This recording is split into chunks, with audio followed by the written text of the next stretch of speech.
Welcome back to Ryan and Brian's Bible Bistro. I'm Ryan, and that's Brian. Say hi, Brian. Hi, Brian. Yes, I love that joke every time. Every week that you do that joke, it just gets sweeter. It goes back to hello, Gracie, So anyway, go ahead. I have no idea what you're referring to. Burns and Allen. Never mind. I'm old. Just forget it. You young whippersnapper. And what is this? This is the Bible Bistro. It's a the podcast. A place. It's a state of mind. It's a place and a podcast and a state of mind. Yes, and we used to reference this all the time where the bistro was, and the bistro's online again. Yeah. You're at Bistro West, and I'm at Bistro East our respective bistros. But we've come. There is to a tornado watch. I should mention. I'm currently under a tornado watch in Bistro West. Okay, so you know. So not if a you warning, run out, a watch. So. Okay, but we'll get it on video, so that's the cool thing. If it does, turn the laptop. I'll capture it, and you go to a safe place. All right. So anyway, we're back again, and we're a day late or another day late, but and again, $1 short. Many sometimes, but we're back. It's busy season. Some work's ramped up for me. I've had some interesting projects that we talked about. You got your class. I'm reading, getting ready for class. So so all the things are happening, but we had to come back. We just can't get enough of the bistro. Thank you for the good comments we've had about the first part of our discussion of Heiser's book on the unseen realm. So this is the second one. So we're excited about it. Yeah, we're coming back to this today. So last week we talked about Michael Heiser's book, The Unseen Realm, talking about the spiritual worldview of the Old Testament, and that there's this some things going on there. But today we're going into the New Testament. That's correct. So we decided to divide it up. So go ahead and tell them, you were talking, the divine council is part of Heiser's worldview. You want to say any more about that? Yeah, so the divine council, again, the perspective here is that we see this in Psalm. There's a Psalm that kind of references this, and as we look back in Deuteronomy, there seems to be some reference that there are spiritual beings that are in the presence of God with him, and that maybe they're not necessarily taking an advisory role, but sometimes that they're there witnessing what God is doing. But there seems to be some language within the Old Testament and some allusions to things that there are spiritual beings that are participating with Yahweh in his dominion of the world.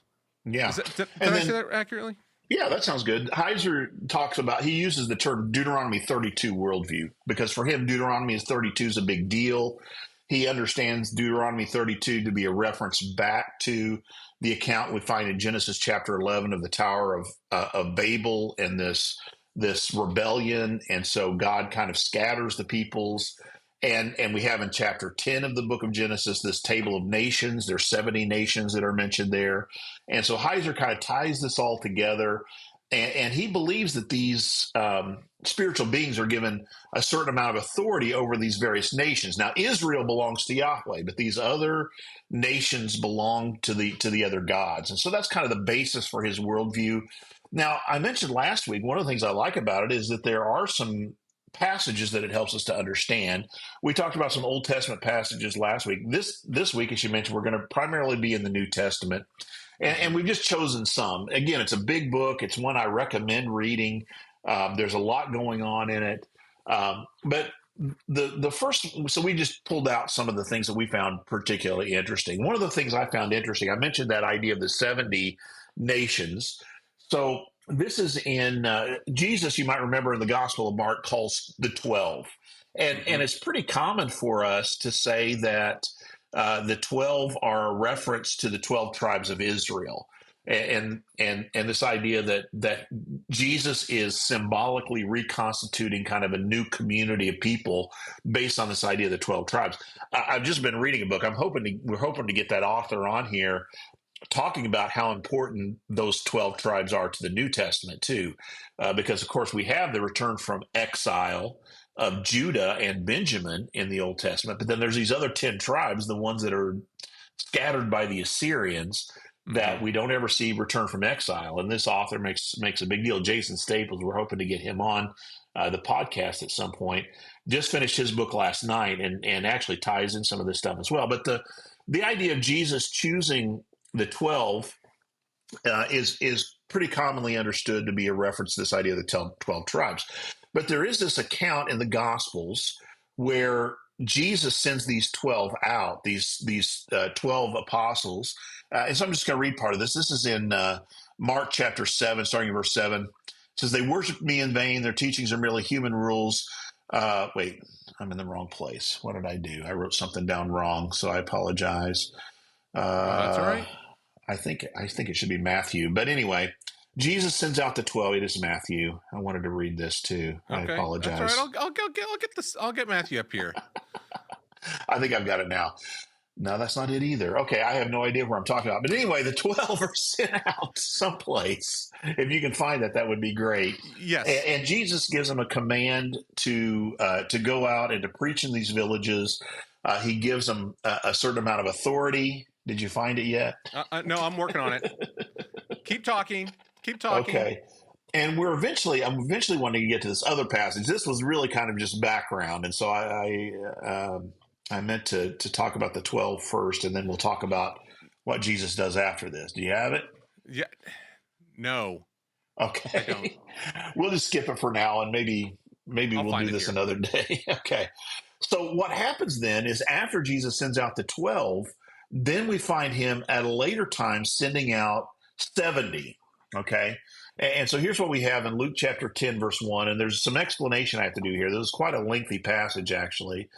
It says, "After this, the Lord appointed 72, is what the NIV 2011 says. Now, I need to stop here for just a moment. And I need to say that there are 2 times in this chapter where 72 is mentioned, but there's alternate readings in other texts that have 70. And the witnesses are about evenly divided. And so the question really becomes, is the 70 being sent out or 72? It's important for Heiser's thesis that it's 70 being sent out. And I'll go ahead and say, for what argues for that is the number of times 70 is used in other places throughout the scripture. And that seems to be the reason that 70 may be the original. But anyway, we'll leave that for right now, maybe come back and talk about it another time. Okay. After this, the Lord appointed 70 others, sent them 2 by 2 ahead of him to every town and place where he was about to go. Now, let me stop there and say we had the 12 that were sent out, and they represent the tribes of Israel. Well, Heiser's thesis is the reason Jesus chooses 70 is because of these 70 nations that are mentioned in the table of nations in Genesis chapter 10. And this is kind of Jesus symbolically sending out his followers into the nations, right? Not just that he's come to the Jewish people, but he's now sending them out to the nations in a symbolic way to again reassert his authority over these places.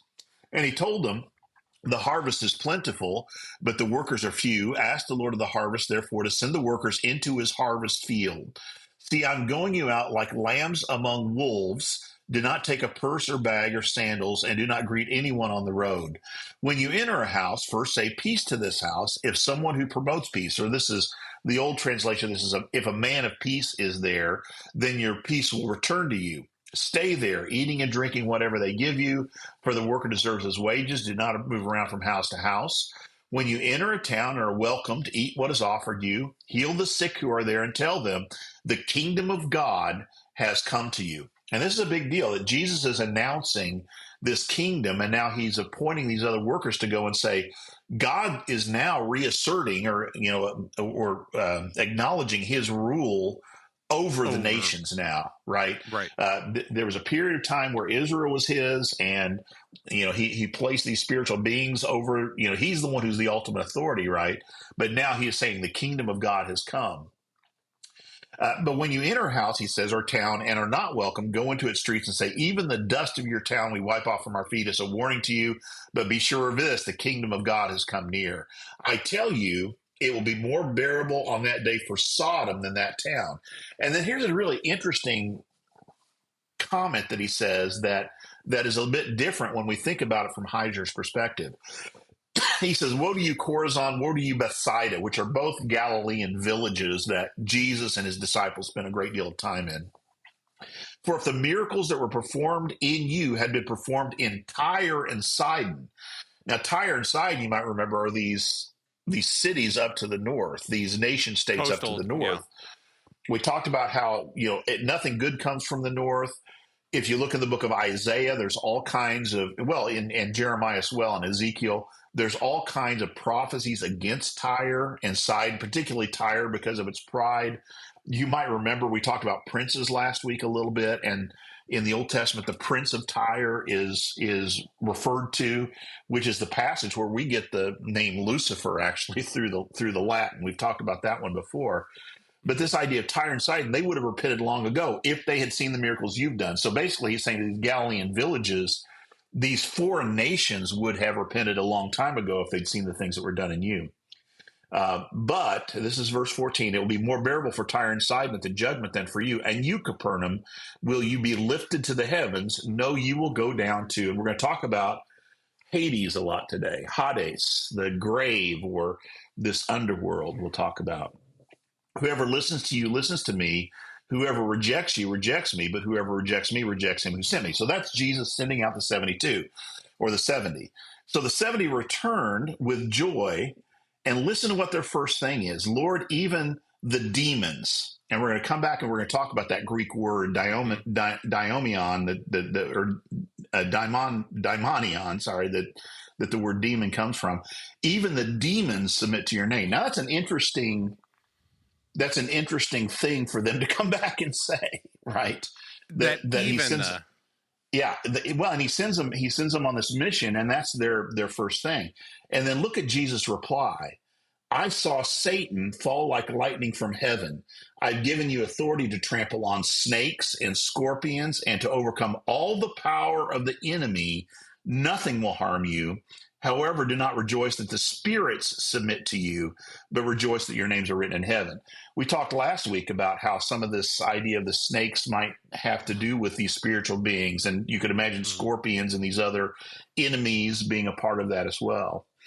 At that time, Jesus, full of joy through the Holy Spirit, said, I praise you, Father, Lord of heaven and earth, because you have hidden these things from the wise and learned and revealed them to little children. Yes, Father, for this is what you were pleased to do. All these things have been committed to me by my Father. No one knows who the Son is except the Father, and no one who knows who the Father is except the Son, and those to whom the Son chooses to reveal him. Now, hold on to that, because we're going to come back to that. Hold on to this idea of the demons, because we're going to come back to that a little bit later as well. But it's really interesting that if the 70 is a reference back to that table of nations in Genesis 10, then Jesus is basically saying, here's the frontal assault against these nations that have risen up against Israel. Of course, you have all that kind of language in the Old Testament, as we looked at a little bit last week. Zechariah, Ezekiel, Isaiah. The nations are those who come up against God's people. Also, I'll just mention this, and again, this is kind of setting up some things we'll talk about later. The 10 northern tribes are scattered into the nations. That's where they find themselves. So that's the first thing I wanted to mention, even though I messed up that idea of the 12. Well, and the first one, the 12, I did find it. Yeah, so it's marked 6, 7 through 13, not 7, 7 through 13. Okay. You better read it here real quick? Yeah, go ahead. I'm going to change my notes. So yeah. So then Jesus went around teaching from village to village. Calling the 12 to him, he began to send them out 2 by 2 and gave them authority over impure spirits. Yeah. These were his instructions. Take nothing for the journey except a staff, no bread, no bag, no money in your belts, wear sandals, but not an extra shirt. Whenever you enter a house, stay there until you leave that town. And if any place will not welcome you or listen to you, leave that place and shake the dust off your feet as a testimony against them. Then they went out and preached that people should repent. They drove out many demons and anointed many sick people with oil and healed them. Right. So I wanted to mention that idea of the 12. It's interesting. I've known this since I was in my master's program, that this idea of casting out demons is both something we don't see in later Judaism. We don't see this early Judaism. We don't see this in the Old Testament. We don't see this in the early church practiced. And so it's really interesting that it's centered around the ministry of Jesus. And Heiser takes that view that it's really when the kingdom is announced is what stirs up, if you will, this kind of opposition to him. So we have the 12, the impure spirits, the daimon. I meant to practice this more. Daimonion, in the idea of demons. And so then we have the 70 sent out as well. I did want to, we're going to talk about Hades a lot here. So, and it's Okay. interesting. This is something, and we haven't even talked about this yet, but I finished Staples' book yesterday. And this is one of the things that he mentions is Hades, of course, was a name of a Greek god. That was the name for the god of the underworld, right? And there's myths that would have been before the time of Christ that this was mentioned. Look at Revelation chapter 6. I'd never thought about this before, but this is something that was just mentioned in this book that I finished last night. Talking about the four horsemen, it says, "Then the Lord opened the fourth seal. I heard the voice of the fourth living creature say, 'Come,' and I looked, and there before me was a pale horse." So we talked about the four horsemen of the apocalypse. We've got another thing we've talked about this. And its rider was named Death. And he mentioned in Greek, that's Thanatos. That word sometimes is capitalized and used to be a proper name for a Greek god. And Hades, the grave, was following not far behind. In my NIV, again, both of those are capitalized. It's not necessarily in the Greek, but you see what I'm saying? Those could be proper names of gods.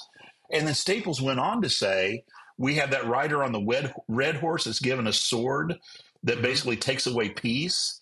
And he said, even though he's not named, that's a lot like the god Mars or Ares that we see in this period of time as well. So just an interesting thought. And again, I just want to mention this. We said this last week. We probably should have started by saying this week.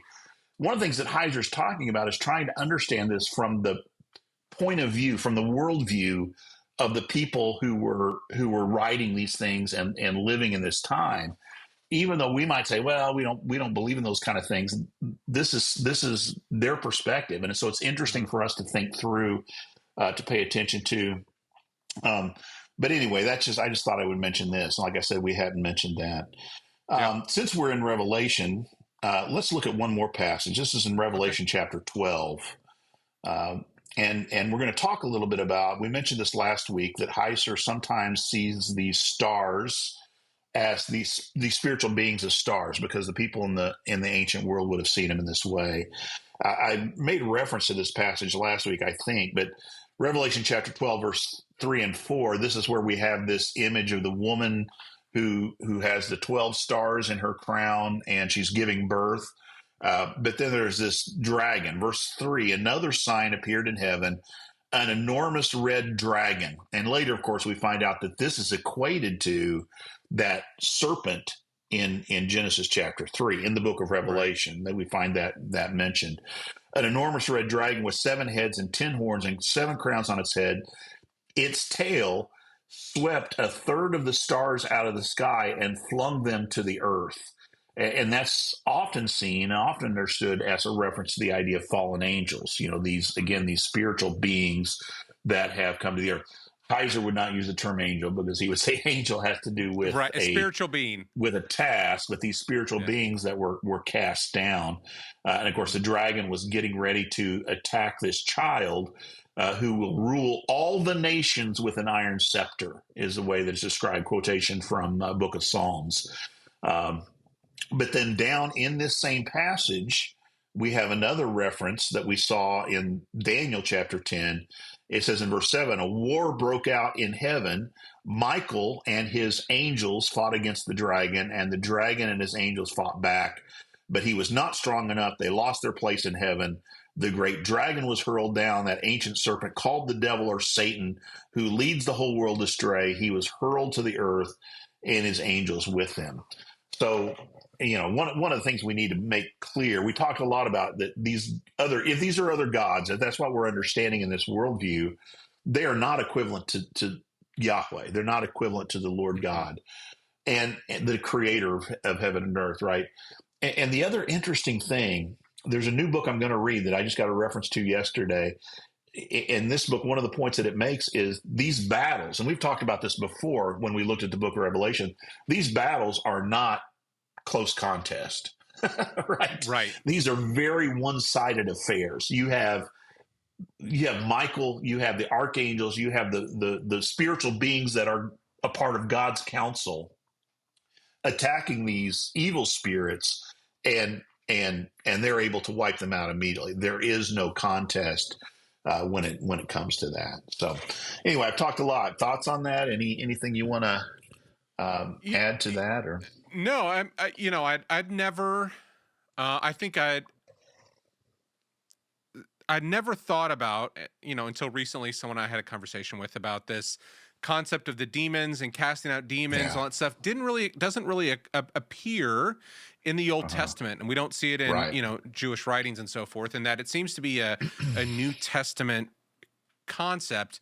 Mm, But tying it together with Heiser's premise that there's yeah, some that there is something that's been stirred up with Jesus's yeah, coming here, that there's yeah, something, I always, I kind of thought about this, is that we'd moved in the Old Testament was very much about a physical place.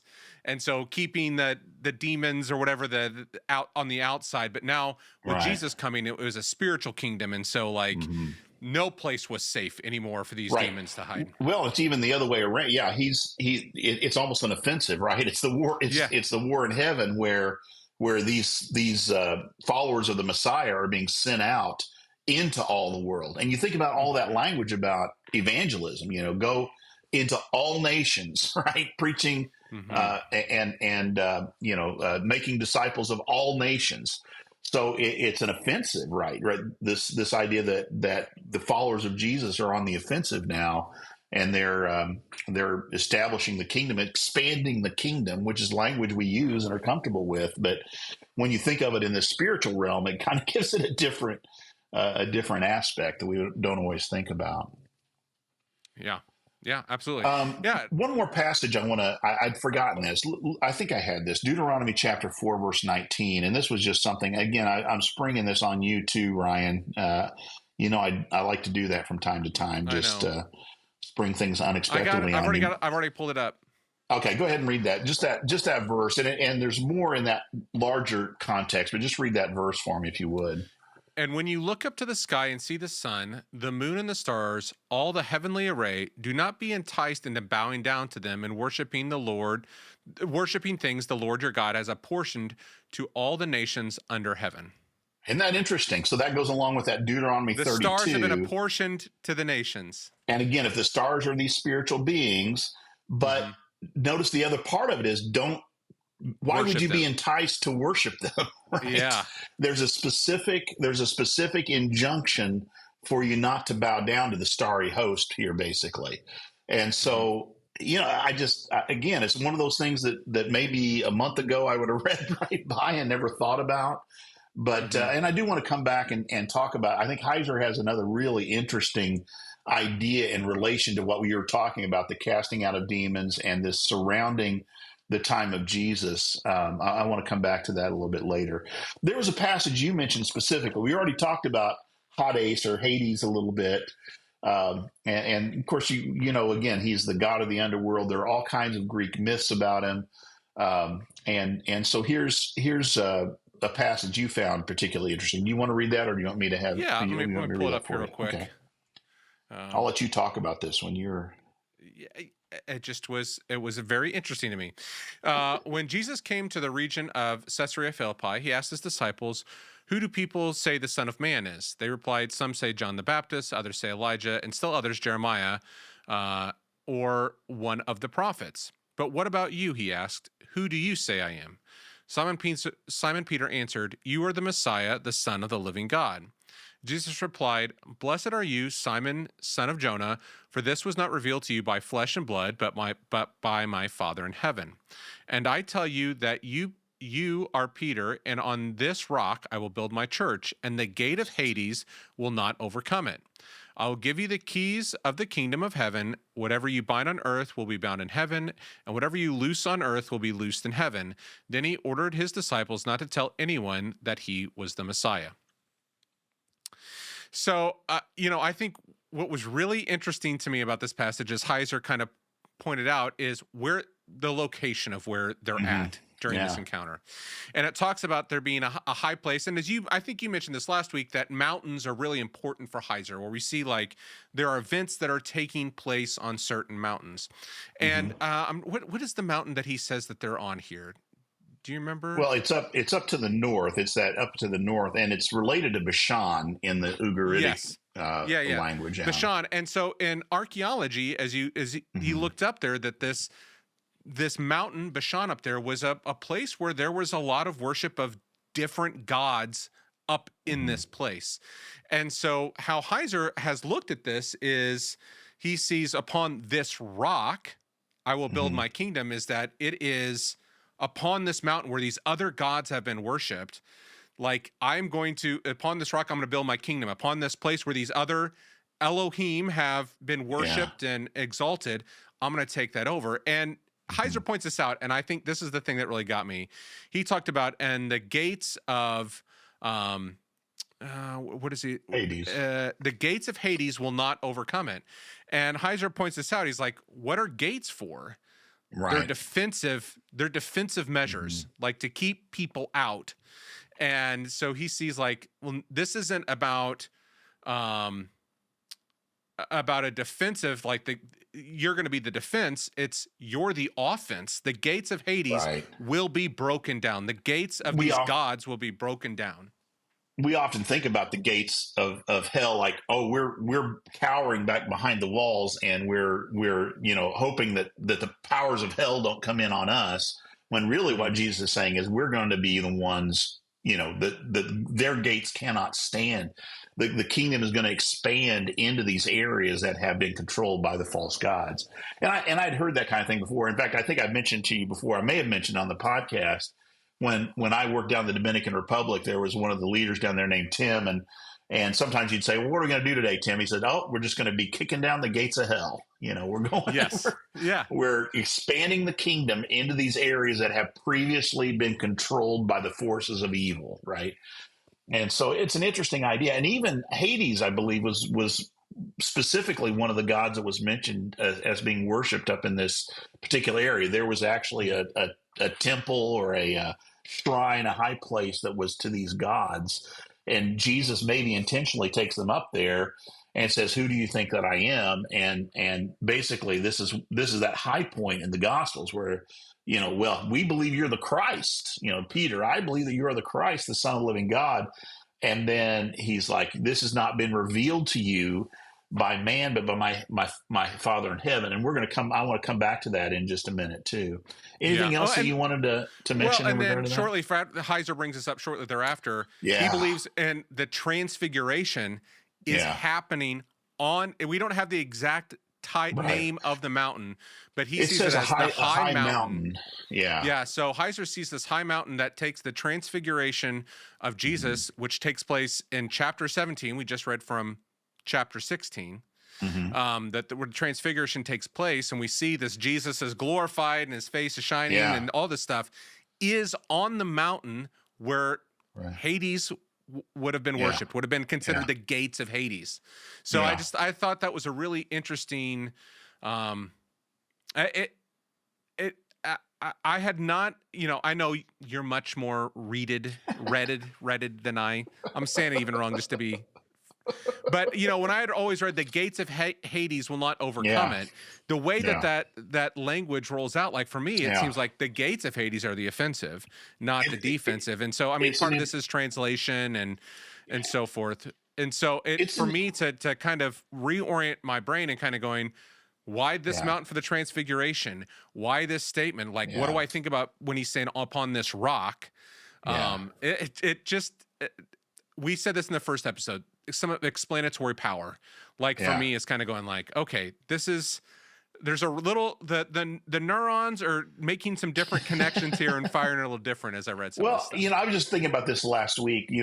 Some of the best books you read are the ones that when you read them, you're never going to be able to look at a passage again exactly the same way. And again, I want to be clear here. We're not necessarily saying everything Heiser says is exactly right. I mentioned last week this Old Testament scholar we heard on the another interview who said, I'm left a lot of times saying, well, maybe, but I'm not, not totally convinced. But there is a lot of these things that I think do help give us a little bit of depth of understanding. Here's one. So I mentioned that this idea of seeing passages differently. Here's one that I had never, you said I'm well read, but I had never thought of this particular passage in the way that Heiser presents it. And I'm going to actually, it's First Corinthians chapter 2. I'm going to actually talk about it first the way that I would think, I would have thought about this before I read Heiser's book. So Paul says this: we do, however, speak a message of wisdom among the mature, but not the wisdom of this age or of the rulers of this age. I'll come back to that in a minute. The rulers of this age are coming to nothing. No, we declare God's wisdom, a mystery that has been hidden and that God destined for our glory before time began. I'll go ahead and stop. And it is very, very, I think it's almost universal that when Paul uses the word mystery, what we understand is something that was previously hidden that has now been revealed. Okay. In other words, it's no longer a mystery. It's something that was hid in the past, is now revealed for our sake. We declare God's wisdom, a mystery that's been hidden, that God destined for our glory before time began. Now listen to this. None of the rulers of this age understood it, for if they had, they would not have crucified the Lord of glory. Now, I'd always taken that to mean, well, if they would have understood the prophecies and they would have understood who Jesus is, they would not have crucified him. But Heiser's take on this is different. And he actually, here's the explanatory power in this one. He actually says it has to do with the reason that it's not until after the fact that we could put together these messianic prophecies. He would say that that was an intentional case.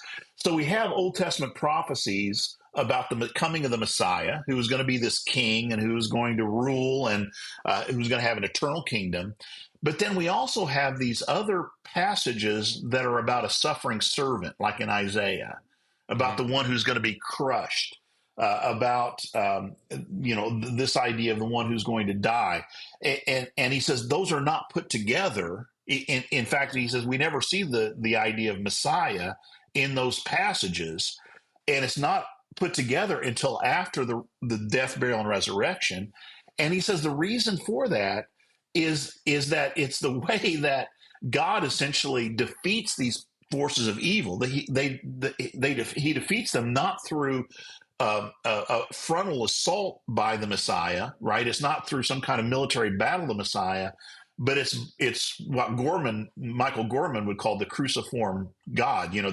That Christ takes on, becomes nothing, takes the form of a servant, and then dies and is raised from the dead. And in that is where he defeats death and the grave, Thanatos and Hades, right? He defeats them in his resurrection, not in some kind of a frontal army assault. And I found that really fascinating. So he would understand the rulers of this age to be those spiritual beings. And Paul uses those kind of phrases in a different way. I'd always taken that to be kind of, the Romans would not have put Jesus to death if they would have recognized who he is. But this is saying the way he's taking it is instead the way Paul other times talks about these spiritual forces. And I want to use a couple of other passages to talk about this. Let me read it again, thinking of it that way. We do, however, speak a message of wisdom among the mature, not the wisdom of this age, or of the rulers of this age. So not thinking about kings, but thinking about the ones who were the spiritual rulers over this present age, who are coming to nothing. No, we declare God's wisdom, a mystery that's been hidden, and that God destined for our glory before time began. None of the rulers of this age understood it, for if they had, they would not have crucified the Lord of glory. So basically saying if they would have understood how God was going to defeat them, the plan would not have unfolded in that way. However, as it is written, no eye has seen, no ear has heard, no human mind has conceived the things that God has prepared for those who love him. These are the things that God has revealed to us by his Spirit. And I find that a really interesting concept and an idea. And I was actually applying it. I mentioned Staples already once, Jason Staples, in his book, what is it? I don't know. Paul and the Resurrection of Israel. And I thought about it in the same way, because basically there's a mystery there as well. And for Paul, it's the idea of why were the Gentiles included, and his conclusion. And I'll say this very simply, and hopefully again we'll get this fleshed out much later in a much fuller way.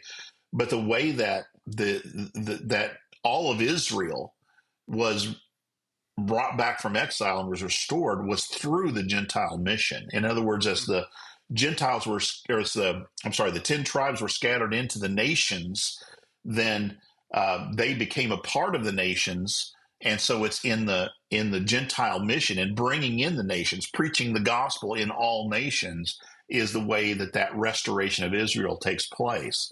Again, kind of a mystery that God would have hidden the way that it was going to take place, and a way that that the kingdom then becomes dominant and has authority over these domains that previously had belonged to these other spiritual beings.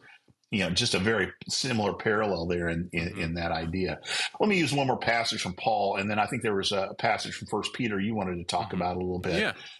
This is Ephesians chapter 6, and I just want to point out here that this is the example of Paul, talking about these spiritual things in a way that are different than we normally think of. Ways that we don't often put into practice in a way probably even we should. So this is that very famous passage about the armor of God. We know that passage very well, but listen again in this worldview how he mentions this. Finally, be strong in the Lord and in his mighty power. Put on the full armor of God so that you can take your stand against the devil's schemes. For our struggle is not against flesh and blood, but against the rulers, against the authorities, against the powers of this dark world, and against the spiritual forces of evil in the heavenly realms. And I guess I would say, what have we been talking about if we haven't been talking about the forces of evil in the spiritual realm, the spiritual forces of evil in the heavenly realms, right? That's a good description of what Heiser describes is taking place as we understand these scriptures. So just a point that Paul seems to have had this kind of a thought regarding these spiritual beings and the way that they were forces of evil. In fact, in a minute after 1 Peter, we'll talk about, his idea of those who bow to idols, for example, and seeing it that way. Yeah. Yeah, there's a lot going on here. I think it's good for us to think, as you referenced here, we've talked so much about that we're not battling against flesh and blood, but against this. And it's like we hold on to part of it. Yeah. But it's like then we get to some other stuff. We're like, but no, we're definitely battling against these dark spirits. But that I'm not so sure. So yeah, I think it's really important to keep that in mind. I think that's one thing I've appreciated about this book is that, as you talked about, like going like these are possibilities. Like this is a way for us to think, but almost to try to rewire our brains a little bit to think about the spiritual reality that's happening here, and that not that there's just a reality, but that the reality might be in the words that have been spoken to us too, also from the apostles. How would Paul have seen this? Yeah, how would he? What would his worldview have been rather than from a modern? He was not. He didn't have a telescope.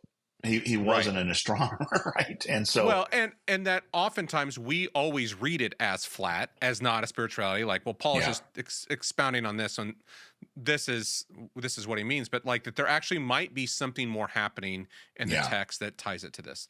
So for me, I also I think one of the hardest verses, not hardest verses, but a weird verse that I think we struggle with is 1 Peter. And Heiser talks a little about this. I mean, he's talking about even baptism as spiritual warfare. So let me read this here. This is 1 Peter 3:18-22. For Christ also suffered once for sins, the righteous for the unrighteous, to bring you to God. He was put to death in the body, but made alive in the spirit. After being made alive, he went and made proclamation to the imprisoned spirits, to those who were disobedient long ago when God waited patiently in the days of Noah while the ark was being built. In it, only a few people, 8 in all, were saved through water. And this water symbolizes baptism that now saves you also. not the removal of dirt from the body, but the pledge of a clear conscience before God. It saves you by the resurrection of Jesus Christ, who has gone into heaven and is at God's right hand, with angels, authorities, and powers in submission to him. Mm-hmm. So, Heiser's point here is, who are these imprisoned spirits? Well, and Heiser, there's been a lot of hand wringing over who are these imprisoned spirits? When did this happen? Heiser sees this as a callback to Genesis 6. That again, that there's these fallen spiritual beings that are have had children, the Nephilim, and that this is, they're imprisoned. Then this is called back to the book of Enoch as well. The book of Right. Enoch kind of talks about this, and that when Jesus is resurrected, again, this kind of ties into the First Corinthians, that now you've been defeated, and Jesus is going to proclaim to these fallen spiritual beings, like, it's over. Like, it's an announcement. You were cast down before, but it's over now. Like, you've the total destruction here. And then you wrapped it in with verse 22 here about Jesus's exaltation, that he's gone into heaven and is at God's right hand with angels, authorities, and powers. We talked about the dark powers in submission to him. Yeah. That in this, that all these powers, wherever they might be, the spirits long ago that went against God, it's all in submission to him now. Yeah, it's interesting. I mean, that idea of powers and authorities, or angels, powers, and authorities, or angels, authorities, and powers. Those are words that are so familiar. We just kind of glance. We don't even pay attention to them. But again, I think thinking through this lens just opens some things up and makes us at least slow down and pay attention to what's being said here. That it was his death and resurrection that placed him in that highest part. Again, Philippians chapter 2 would be another example of that. That therefore he was exalted to the highest place because of his submitting to death, and through the power of the resurrection. This is what exalts him to that highest place, to the throne of God. Interesting stuff. And you mentioned baptism as spiritual warfare. This idea that there is a way in which we are, the way Heiser puts it, he says in our baptism we're saying this is the side that we're taking. We're on the side of Jesus the Messiah, not on the side of these forces of evil. He mentioned that some traditions, and even the tradition that I'm a part of right now, that I'm working in, a part of our baptismal formula is to renounce the powers of evil. Do you renounce the powers of the devil and evil? And basically it is saying I'm no longer a part of this realm. I'm putting myself within the kingdom of God, and placing myself firmly on the side of the Messiah, and trusting in his deliverance from these powers of evil. Like a pledge of allegiance, almost. Yes, very similar. Yes, a little Matthew Bates reference there. So all right. So you've got one more verse that you wanted to talk a little bit more about this. I think this kind of brings it full circle. So I just sent you an article earlier today, so I don't expect you to have read this yet, but it's a real, again, I haven't completely digested it, but it's taking this kind of worldview and applying it to a different passage. This one in 1 Corinthians chapter 10. Paul, of course, talks about idols quite a bit in 1 Corinthians. And again, here's maybe the thing that we need to really get a hold of.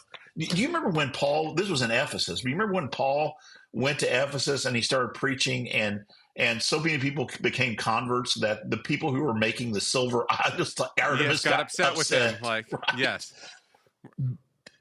We think about idols and we think about gods, and they're not a part of our daily lives. I was just up in Chicago at the Art Institute. My wife and I and my son and his girlfriend went up there for a couple of days, and we went to the Art Institute. And there's right now some marbles from Italy that haven't been, and they're all mythological, but so many of them are from the 1st and 2nd century. And one of the displays that they had just talked about the number of statues, idols, let's call them, that would have been around all these cities. This was around your everyday life.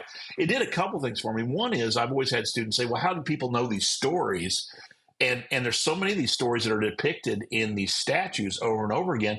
But the other thing is, these were gods. These were real, idols that would have been surrounding your everyday life. And they talked about there's almost as many population of idols or statues in some places as there would be people, Right. just the sheer number. But anyway, 1 Corinthians 10. So I think Corinth would have been the same place. We know that there were all kinds of temples in Corinth. He mentions this. We see it in history and archaeology, as you mentioned. He in chapter 10, really what he's doing, he starts with this idea of Israel. Remember that we've learned these things from Israel, and they did the kind of things that we're now doing. We need to be careful. Verse 18, he continues with this: consider the people of Israel. Do not those who eat the sacrifices participate in the altar? Do I mean that the food sacrificed to an idol is anything, or that an idol is anything? No, but the sacrifices of pagans are offered to demons. And there's that word, daimonion, not to God. These are sacrifices to demons and not to God. And I did not want you to be participants with demons, daimonion. You cannot drink the cup of the Lord and the cup of demons too. You cannot have a part in both the Lord's table and the table of demons. Now, when we use the word demon, we probably think of movies and images, and we think particularly of evil spirits. But I want you to understand that this Greek word that I keep slaughtering, daimonion, can be translated as gods.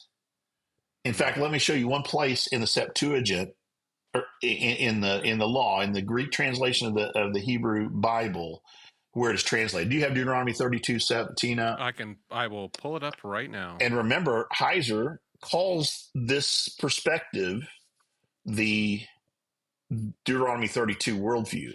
Yeah, so here's where the Greek word daimonion translates. Go ahead and read this. They sacrificed to false gods, which are not God. Gods they had not known, gods that recently appeared, gods your ancestors did not fear. That first false gods in the Septuagint is daimonion. Probably the kind of thing that Paul is referencing here. Consider Israel. Were they not participating with these gods when they participated in the altar? Kind of brings us full circle. Again, this Deuteronomy 32 worldview that Heiser proposes, it's not only the Old Testament passages that have this idea of the divine council, but there are some New Testament passages that seem to make reference to these same verses and these same chapters. Even the way the words are used, when we read the word demon, we need to think about how it would have been heard in the first century, not necessarily as an evil spirit, right? But it could be heard as the gods, as the images, the idols that they had around them. And so, again, we're recommending Heiser's book. Again, not necessarily that we agree with everything in it, but I think that it really does kind of open our eyes to some of these passages, makes us at least think about them differently, see them from a different perspective, which is always I think a valuable thing when we're studying Scripture. Yeah. And we've talked about this before, that, understanding context is so important. Oh, yeah. And I think for us, it is so hard. It's so hard to get our mind around. We don't even know, but how different they thought than us, and that that's where the careful study is important, because just as you mentioned, like when we think about demons, we think our attitudes have been shaped by Hollywood or, other things that we've read. And we talked about Dante's Inferno, how that's shaped our image of certain things. So it's really important, I think, for us that I like the book as a kind of a shakeup for me to kind of go like, how do I get my mind? Because it's so easy for us to read it flat, because that's what we're used to. That's the world, the water we swim in. And so the context is so important. So like for me, Paul would have had a cell phone and he drove a, Toyota Corolla and, the whole 9 yards. What's going over in Ephesus? Let me see what they're saying on Twitter, or, if they send me a direct message. Oh, they've got a short from Corinth. But like how they thought and what they thought about, and when they heard these words, what was popping up in their head. And so this book has been good for me, even just Me not too. just me Yeah. even, but just for me to kind of think about the words that I'm reading and how there might be something that we've become blind to in some ways in our context, that there might be another reality. There's a reality underneath there as well.